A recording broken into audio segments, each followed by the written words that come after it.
Hey guys, welcome back to GWN. So, as the next installment of our BH8 wrap-up, thought we would talk a little bit about Shimmy, or minion drops. And this is 3 camps of dropships, 3 camps of beta minions. Honestly, I gotta say it's not as good as it used to be. There have been some changes in the game over the course of the last year that it still works, but it doesn't work as well as the ground attacks.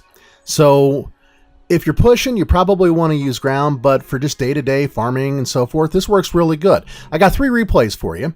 They're all in the 80% range, so they're decent wins. Typically, when I run this, I start off by taking out some buildings around the edges that they're not well defended. And then I come in either on the same side as the air bombs or from the opposite side, depending upon how the base is laid out, where the high hit point items are, and that. In the case of these 3 replays, you'll see all 3 of them were coming in from the side opposite of the air bombs rather than trying to hit the air bombs right away. And the reason for that is, like I said, the layout of the base. In this particular case, if I tried to go after that air bomb, I would have to go through that gold storage. And that doesn't work out so hot because in the amount of time that I'm sitting there working on it, obviously I'm getting pummeled by defenses. So I decided to come from the other side, go a little high risk, high reward there and take out more buildings, get the higher percentage. And if you design a base where the air bombs are so far off to the back end like that, you're going to see that happen a lot. Another thing you'll notice, we kind of hold back on dropping the battle machine.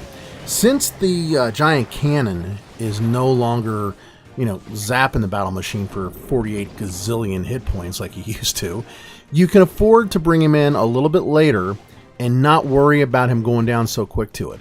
However, as you just saw, it can only take so much. I mean, getting hit by an archer tower and a cannon and a couple of hidden Teslas, there's definitely a limit to how much even the level 25 battle machine can hold up to.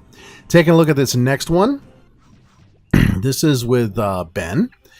And again, you'll see he comes in to take out some of those outlying buildings. Whenever you go into one of these bases, just kind of look at where the ranged defenses are. In this case, the 2 archer towers at the top and bottom corners of the base. There's a ton of stuff that you can hit just with one beta minion. Just let it work on those particular structures while you're running the rest of your attack.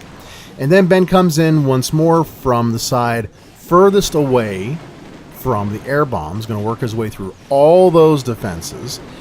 The spread and timing of your drop ships are probably the biggest thing that you need to work on with this strategy, because you want one of 2 things to happen. Either A, you want one dropship to go down and immediately be replaced by another one, keeping the dropships in front of your beta minions, or B, you want to spread them out so that they stay in front of the beta minions but form a line that works its way up to the defenses.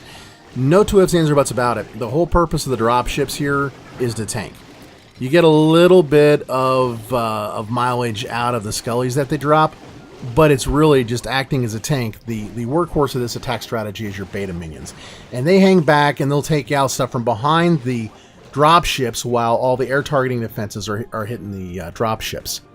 One last replay here, and this one is with Dorian. And he'll start off with the same thing, taking out that one camp up in the corner there. Then just kind of working his way around on a couple of thises and that's before really launching the crux of the attack. So in come the drop ships. You can see he's got them spread out to cover that entire bottom corner. And then the next ones go in and they're going to fill in the blanks, keeping, knock on wood, the worst of the air targeting defenses off of the beta minions so they can work their way in. Delayed drop on the battle machine, typically waiting for the crusher to go down, because if we wait for the crusher to go down, then the worst defense that there is against the battle machine is obviously out of commission. Getting the battle machine to work its way to the builder hall is always a good thing, but if you've got enough beta minions, usually the beta minions will take the builder hall down on their own.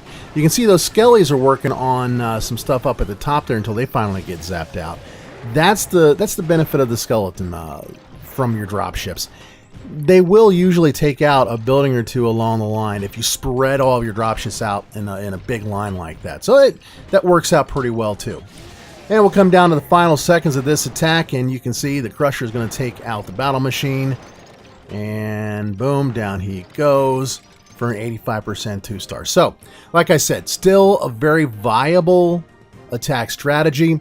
Works really well if you're farming for resources.